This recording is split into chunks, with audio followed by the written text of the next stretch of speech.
Thank you, Speaker Sir, for allowing me to speak on the President's address.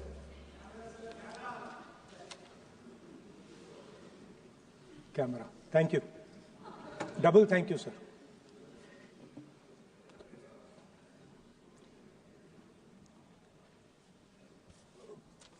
I heard the President's address. I sat there with Kharge ji and I listened to it. And I must say, I struggled through the President's address to maintain my attention on what was being said, because I had heard pretty much the same President's address the last time and the time before that and the time before that. And it was the same laundry list of things that the government has done. We have done this, we have done this, we have done this, 50 or 100 things that the government has done. And so while I was sitting there, I was thinking, okay, I am being critical about what is being said. And I am saying that this is not the type of President's address that should be delivered. Well, the question came to my mind, what type of address would an India Gathbandhan government deliver? How would that address be different than the address we heard? Because it's no point me saying that it is a laundry list and then not providing an alternative idea. And so today I would like to lay out some dimensions of what an alternative address would look like, what the India Gathbandhan would probably focus on, and where we would lay emphasis. The future of this country is going to be decided by the young men and women of this country, the youth of this country. So I think anything we say has to be addressed to them, has to be spoken to them. The first thing in front of us, and this is something I'm sure the Prime Minister would accept and pretty much everybody in this room will accept, is that even though we have grown fast, we are growing slightly slower now, but we are still growing. A universal problem that we have faced is that we have not been able to tackle the problem of unemployment.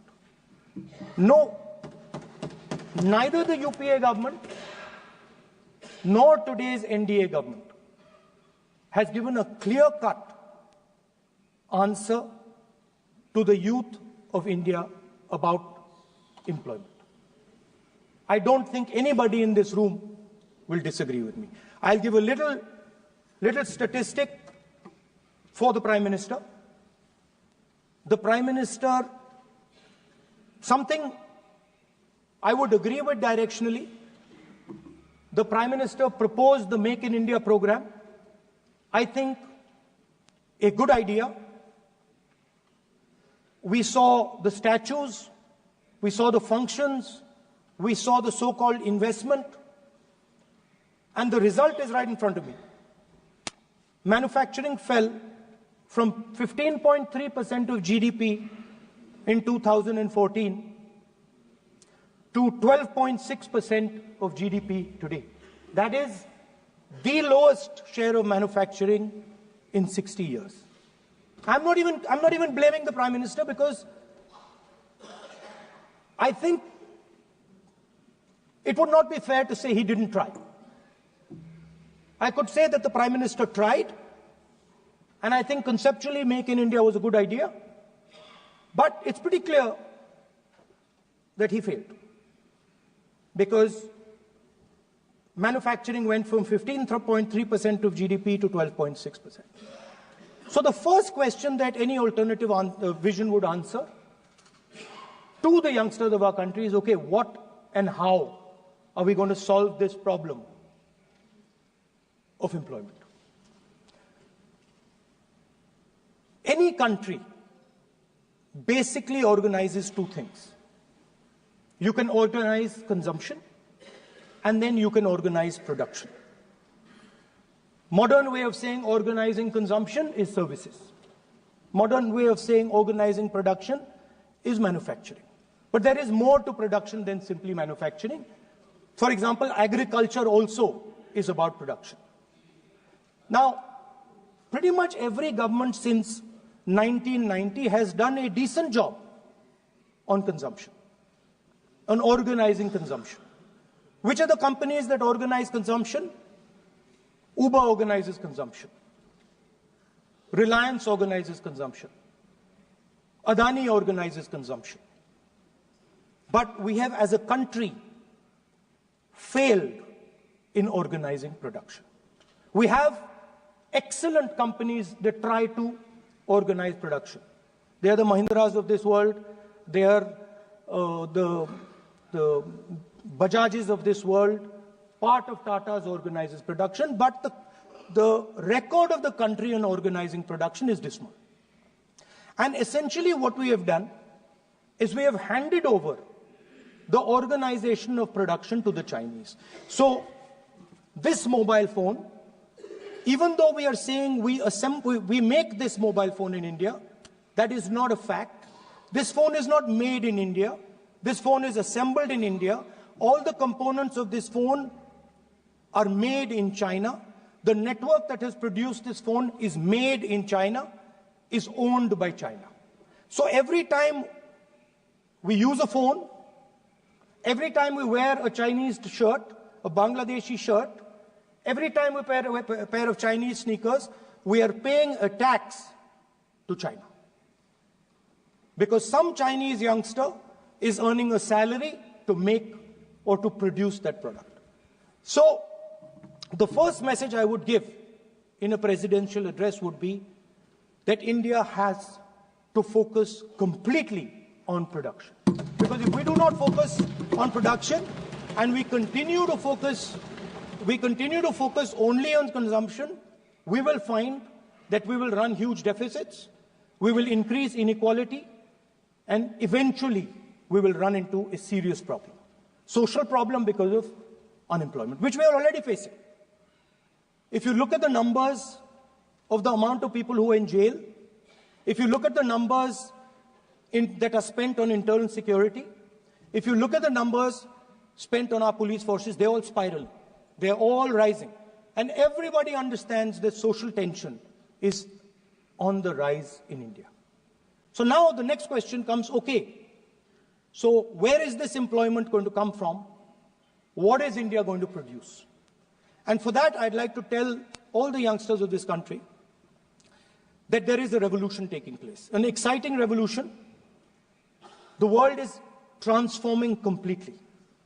And the change that is taking place, at the heart of the change that is taking place, we are moving from the world of the internal combustion engine to the world of the electric motor. We are moving from petrol to batteries. We are moving wind, solar, potentially nuclear energy. So our entire way of moving is changing. And this is going to change every single thing. It is going to change warfare. It is going to change medical treatment. It is going to change education. It is going to change how we eat. It is going to change every single thing. Now, the last time there was a revolution called the computer revolution, the government of India had a clear focus. We looked at that revolution. It was a Congress government. We looked at the revolution and we decided clearly that we are going to focus on the development of software. And we rode the wave of that revolution. And today you can see the result. I remember people laughing. I remember people laughing when the computer was being talked about. You mentioned Mr. Vajpayee. I respect Mr. Vajpayee, but Mr. Vajpayee gave a speech saying that computers are of no consequence to India. So, what is important when there is a revolution? What is important is that you understand what are the drivers of that revolution and where exactly do you need to focus, where exactly do you need to sit in that revolution. I said that this revolution is going to change everything. And I want the youngsters in this country to think about it. There is a war going on in Ukraine. The war in Ukraine is actually a war between the internal combustion engine and the motor, the electric motor. The electric motor is inside the drone, the engine is inside the tank. And if you look at what is going on in Ukraine, the tanks are dying by the thousands. And small little drones with electric motors, small batteries, not much bigger than that, are destroying the entire tank artillery infrastructure of both Ukraine and Russia. So the drone is the electric motor. The drone is the battery. The drone also needs to see. So the drone is a camera. In the same way, electric cars. The electric car is a motor. The electric car is batteries. The electric car is cameras. Robots are exactly the same thing. Robots are electric motors, multiple electric motors with cameras, with batteries. And this is what the revolution is going to look like. So there are basically 4 technologies that are driving this entire change in mobility. Electric motors, batteries, optics, and then on top of that, you can apply AI. Now I want to tell the youngsters of this country, people talk about AI. But it's important to understand that AI on its own is absolutely meaningless. Because AI operates on top of data. Without data, AI means nothing. And if we look at data today, there is one thing which is very clear. Every single piece of data that comes out of the production system in the world, the data that was used to make this phone, the data that is used to make electric cars, the data that is used to make basically all electronics on the planet today is owned by China. And the consumption data is owned by the United States. In China, the consumption data is owned by China, but in India, companies like Google, companies like Facebook, companies like Instagram, X, they own our consumption data. So if India wants to talk about AI, it has to first answer the question, what data is going to power that AI? And the answer today is India does not have that data. Neither does India have production data, neither does India have consumption data. We have handed our consumption data to the big American companies, and the production data we don't have anyway. So what would that vision look like? The first thing, we would start getting youngsters excited about this revolution. We would start to introduce the idea of a completely new way of moving, a complete revolution in how things move. We would start teaching our children in schools about batteries, about electric motors, about how these things combine, about how drones, robots, electric cars are structured, how they will work together. And most important, we have to start building a production network so that we can get access to production data. Now, what would we focus on? We would not give you a laundry list. China has at least a 10-year lead on India in this space. China has been working on batteries, robots, motors, optics for the last 10 years, and we are behind. So what would our president's address say to the youngsters? We will choose critical areas in each one of these technologies, and we will start to build capabilities in those areas. The second thing we would do, we would ensure that our banking system is not captured by 2 or 3 companies that basically do not allow you to build a production system. But our banking system is open, is dynamic, and is accessible to small and medium businesses and to millions and millions of entrepreneurs who want to take part in this revolution. Our foreign policy would take into account this revolution. When we talk to the United States, we would not send our foreign minister to invite our prime minister to his coronation. We would not send him 3 or 4 times, please invite our prime minister. Because if we had a production system and if we were working on these technologies, the American president would come here and invite the prime minister. So it is important to understand where a...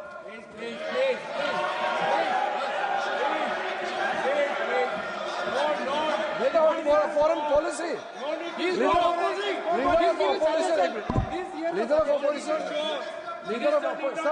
Leader of opposition cannot make such serious, unsubstantiated statement. This is related to the relation between 2 countries. And he is making an unverified statement about invitation of the Prime Minister of our country. Is matter of our dignity. How can you make such kind of statement? He is leader of opposition, sir. He should be responsible in making such statement. Sir. LOP is giving us very, very positive suggestions. Why they are worried, sir? For the country, he is giving... Leader of opposition has the information from any official source. He must inform the House.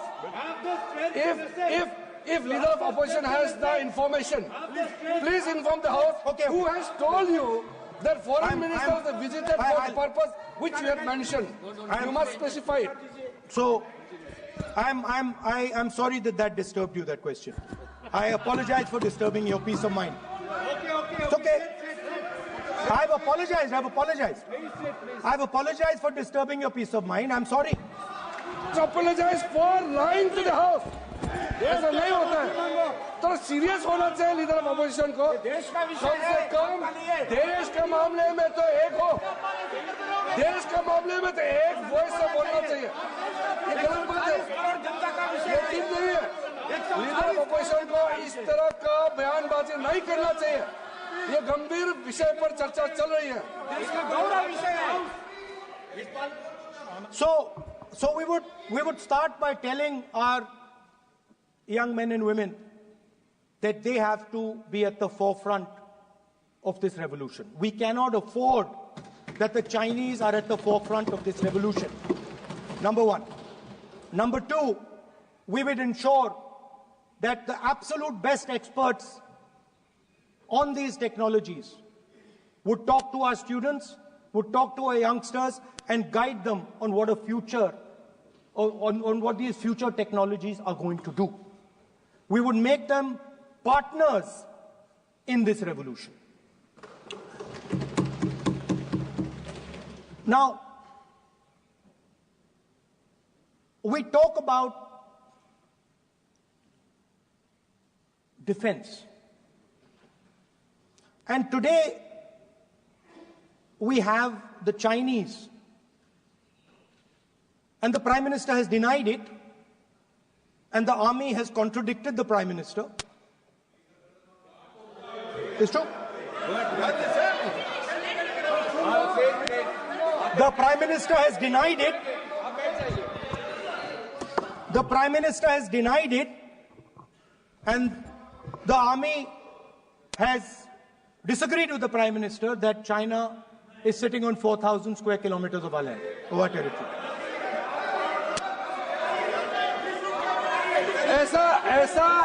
ऐसा इस सदन में अब मन चाहे बात नहीं बोल सकते हैं. ये बिल्कुल ठीक नहीं है सर. ये सीरियस मामला है. आप फॉरेन पॉलिसी पे, बॉर्डर इश्यू पर आप अपना कैसे मजाक बात कर सकते हैं? अपना मन कहानी आप बना के बोल रहे हैं. ये तो बहुत सीरियस मामला है. विदेशी प्रतिपक्ष के नेता जो आप विषय बोल रहे हैं, जो विषय आप बोल रहे हैं, उसके तथ्यों को Let me speak. सदन के पटल पे रखना. आप पानी. अनुरोध है लीडर ऑफ अपोजिशन बोलिए, हम लोग शांति से सुनेंगे. ये आपका अधिकार है बोलने का, मगर आप मन चाहे ऐसा सीरियस इशू पे कैसे बोल सकते हैं? सीरियस मामला है। आप सदन में बोल रहे हैं, पेश करना पड़ेगा। से बोलते हो, फॉरेन मिनिस्टर का बात बोल देते हो, सीमा का ऑफिसर वर्जन से अलग बात करते हैं। ऐसा मत बोलिए, ये देश के लिए ठीक नहीं है। आपको सीरियस होना पड़ेगा लीडर ऑफ ऑपोजिशन। ये गंभीर मामले को आप ऐसा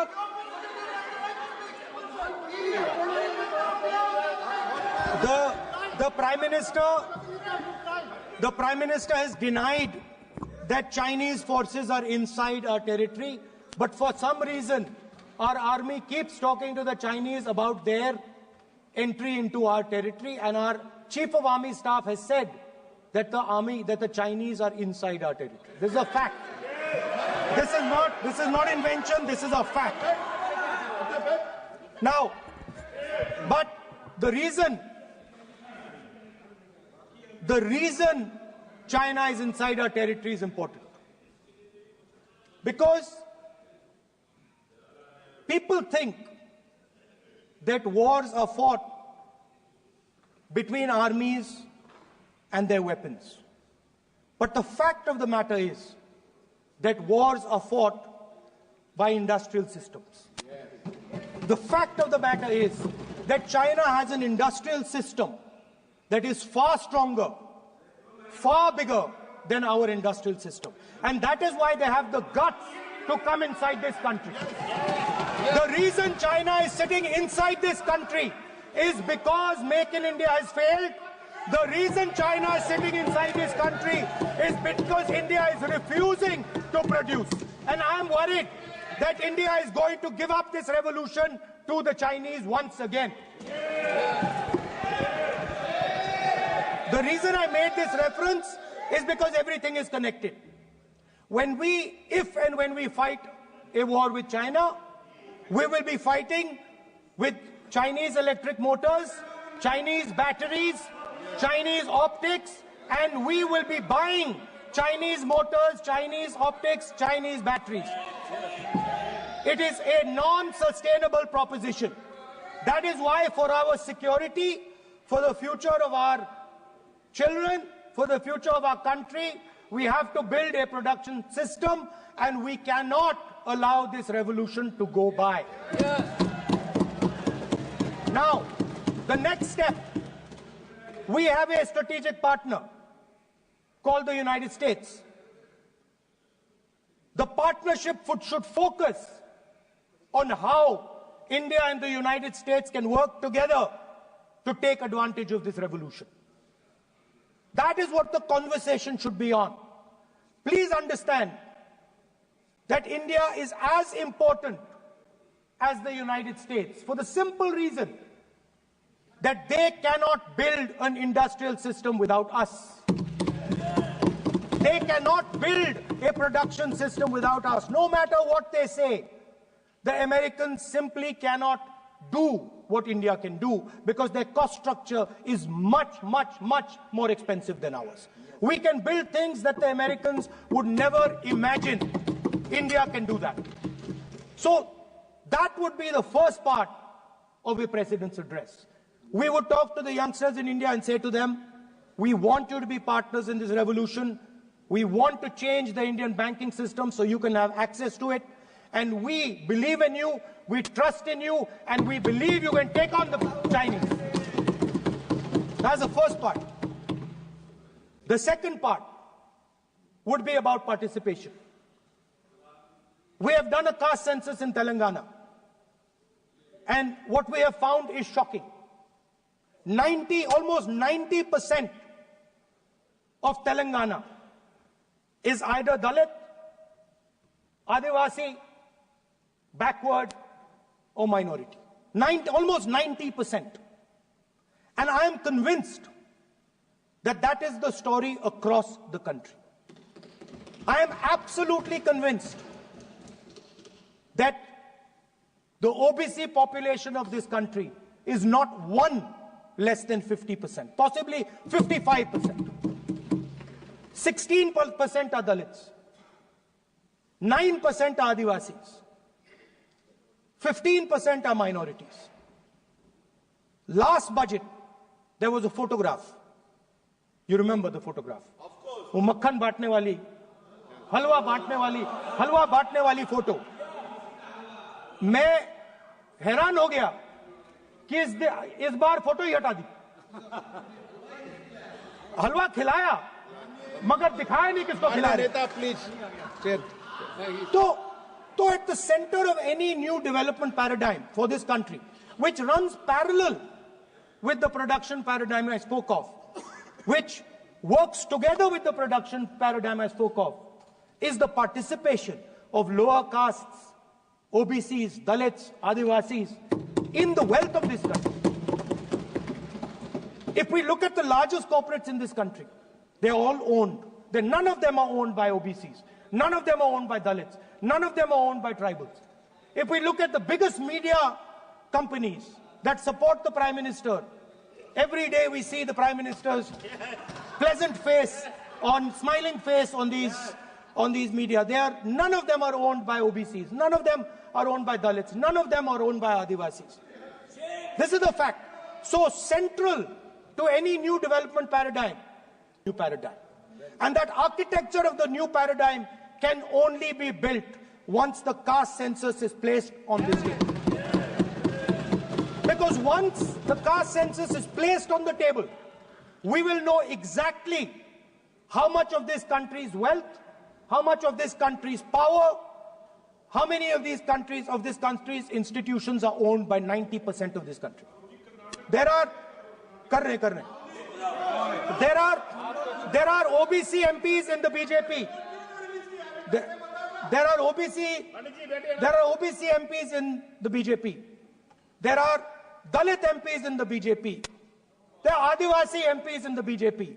Remember, you are OBCs, you have 50% of the population and you have absolutely no power. I know that you're sitting there and you cannot even open your mouth. That is the truth of the country.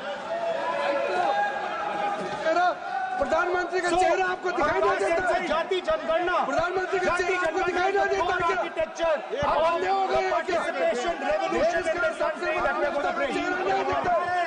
ये अंधेरा हो गया है.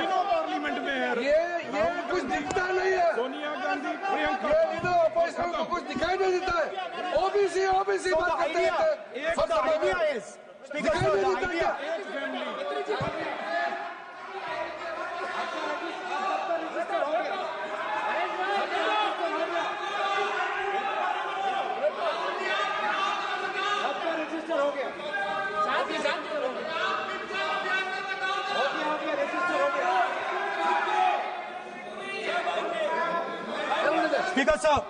Speaker sir, so the idea is, on one side, allow India and the Indian youngsters to participate in the coming mobility revolution. Allow them to participate in building robots, in building drones, in building electronic items, in building EVs. And on the other side, running parallel.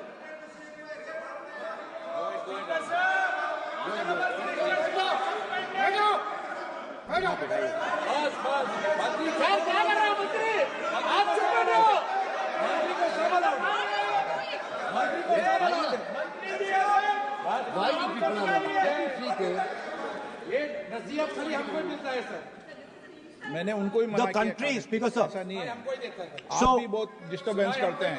Okay, Speaker sir. So parallel ideas. One idea, participate in the mobility revolution. Whether you're thinking of economy, weapons, production, healthcare, India should participate in this revolution. India should become the master of the electric motor, master of the battery, master of optics, and master of AI applied on top of that production system. Now imagine the power of AI when we apply it to the caste census. You imagine what we will do with AI and what we will do with the social revolution in this country when we start to apply AI on the data that we get from the caste census. So we're going to run a parallel track. On one side, participation, revolutionizing the participation of Dalits, OBCs, Adivasis in the ruling of this country, in the institutions of this country, in distribution of wealth of this country. And on the other side, parallel track, challenge the Chinese and participate in the revolution and defeat the Chinese in electric motors, batteries, solar panels, and wind. Yes. So that is the first two parts of any presidential election address that any India Gathbandhan leader would give you. The final, of course, we go back to the Constitution. This, our favorite, just like the production system is a weapon, just like Jati Jangarna is a weapon of transformation, this is what the entire architecture is built on. I remember before the elections, all of you were saying 400 par, and you were saying you would change this. And then I was glad to see that the Prime Minister walked in and then was forced to bow his head in front of the Constitution. It was a moment of pride for all Congress people that we had explained to the Prime Minister and to the whole country that no force will dare touch this. Yeah. I know that the RSS has never accepted this. Mohan Bhagwatji has said that India didn't get independence in 1947. He has said that this constitution is meaningless. I know that that is at your heart. We will never let your dream come true. This constitution is going to rule India always. Now, एक minute आप प्रतिपक्ष के नेता हैं, मेरा आपसे आग्रह है कि जो विषय आप रखें वह तथ्यों पर आधार पर रखें, उचित होगा। मैंने आपको पहले भी कहा, और जो सदन के सदस्य नहीं हैं उनकी चर्चा न करें।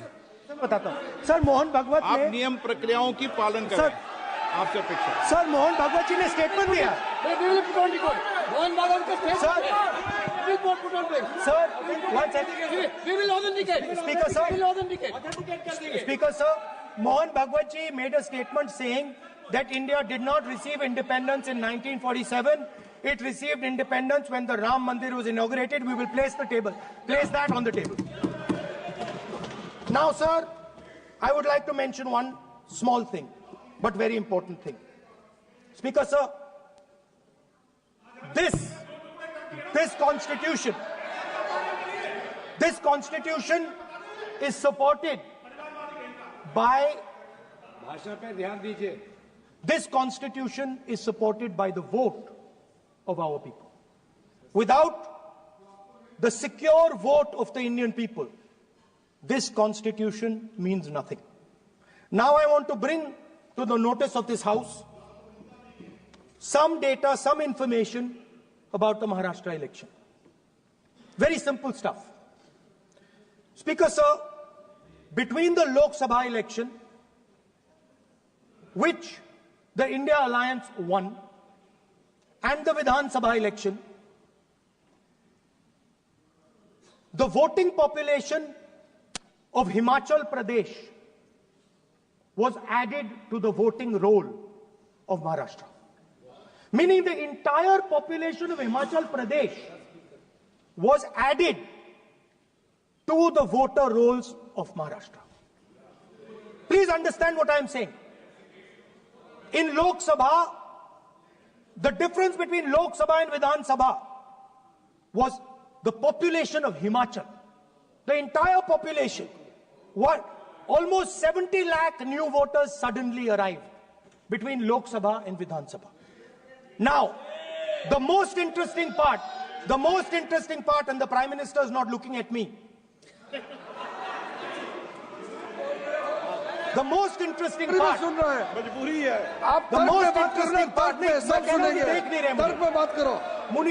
suddenly. The most interesting part is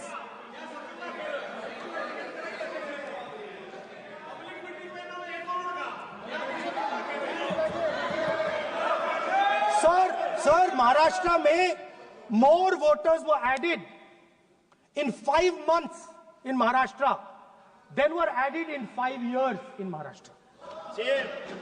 जितने 5 साल में ऐड हुए उससे ज्यादा 5 महीने में ऐड हुए, आखिरी 5 महीने में लोकसभा चुनाव के बाद। सर, एक बिल्डिंग है sir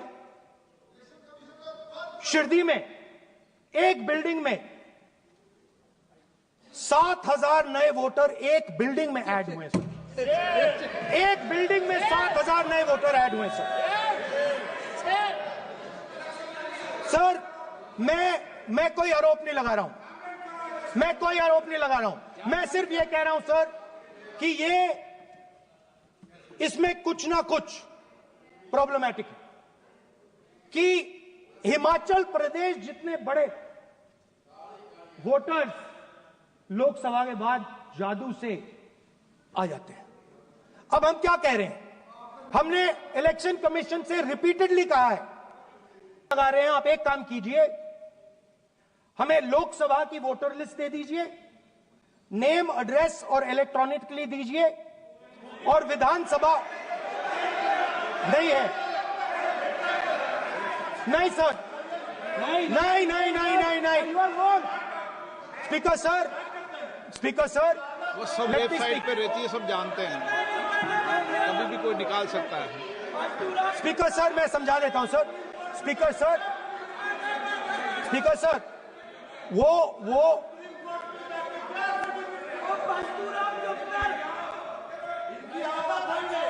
speaker sir, we have asked, speaker sir,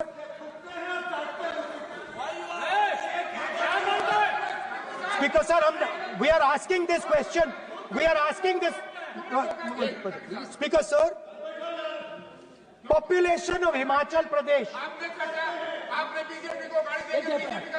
please, population of Himachal Pradesh has voted, extra has voted in Maharashtra.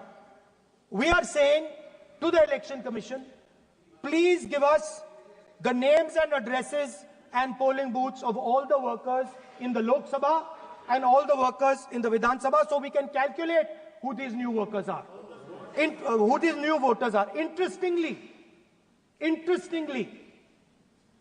the new voters are mostly in the constituencies that the BJP has swept.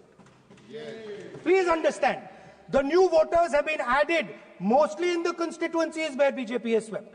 I am still not making an allegation. I am saying on the floor of the House that the Election Commission has to give the data of the Maharashtra elections to the Congress Party, to the Shiv Sena and to the NCP, so that we can see exactly where these voters have been added, who has been subtracted, who has been added, where they have been added. This is not an irresponsible request. This is a very simple request for them to fulfill. The reason I am saying this, sir, is because the rules have been changed. This is not just said in isolation. Speaker, sir, the election commissioner used to be chosen by the Prime Minister, Leader of Opposition, and the Chief Justice. Sir, the Chief Justice was removed from that committee. Why? Why? This is the question, sir. This is the question to the Prime Minister. Why was the Chief Justice removed from the committee? Now, in a few days, I'm going to go to the meeting. I'm going to go to the meeting. There's going to be Mr. Amit Shah and Mr. Modi ji. And there's going to be me. 2 to 1. Why am I even going to the meeting? What is the purpose of me going to the meeting? I'm only going to the meeting to certify what Modi ji and Amit Shah ji are going to say. Right? Whereas if the Chief Justice was there could be a discussion. Chief Justice and Leader of Opposition could say, no, we don't agree. So, there seems to be a calculated strategy. Now, just prior to the Lok Sabha, the election commissioner was changed and 2 new election commissioners were placed. Yes. We know that the election dates were changed. Yes. We know that the elections were postponed. These are facts. These are not things I am inventing. So, in order to safeguard this constitution, the entire opposition requests the data for the Maharashtra election.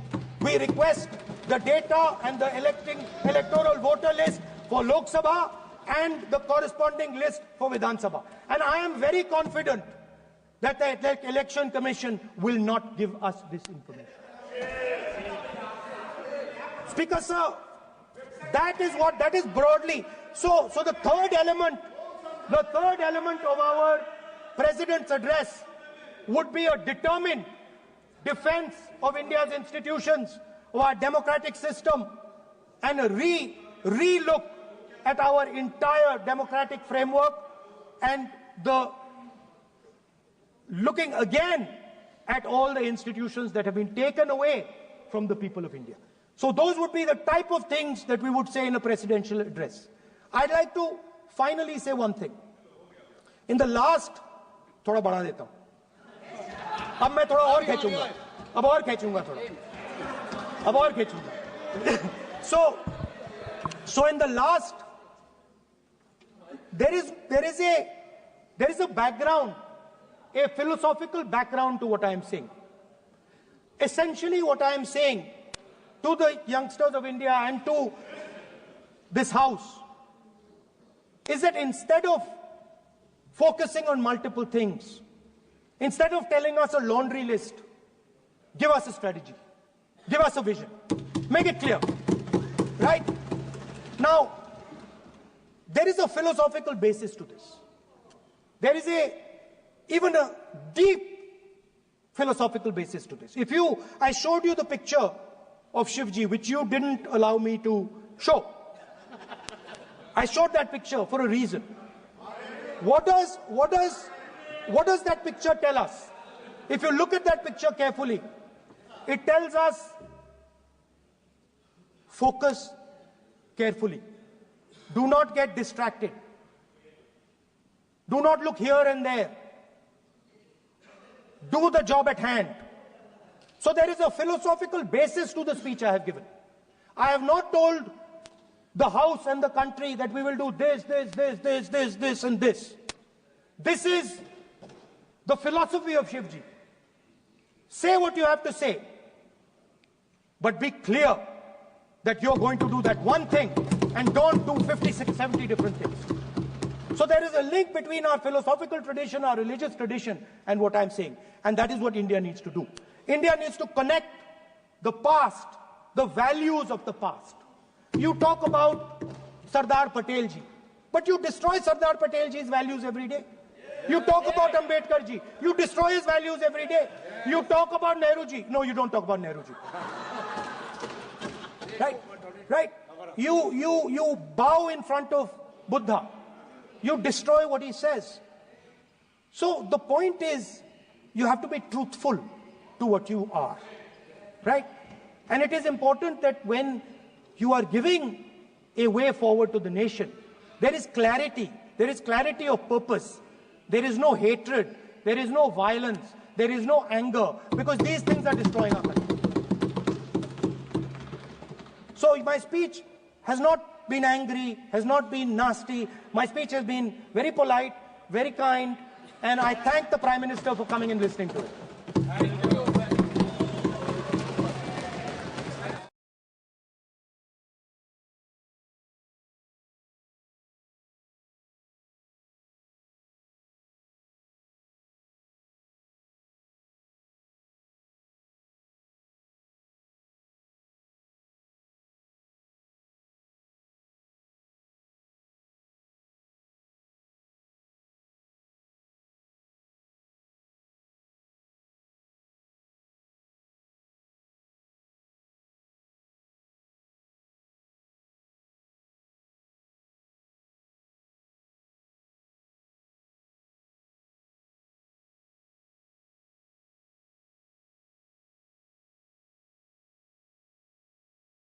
Election में केजरीवाल जी ने कहा था कि यमुना में डुबकी लेंगे।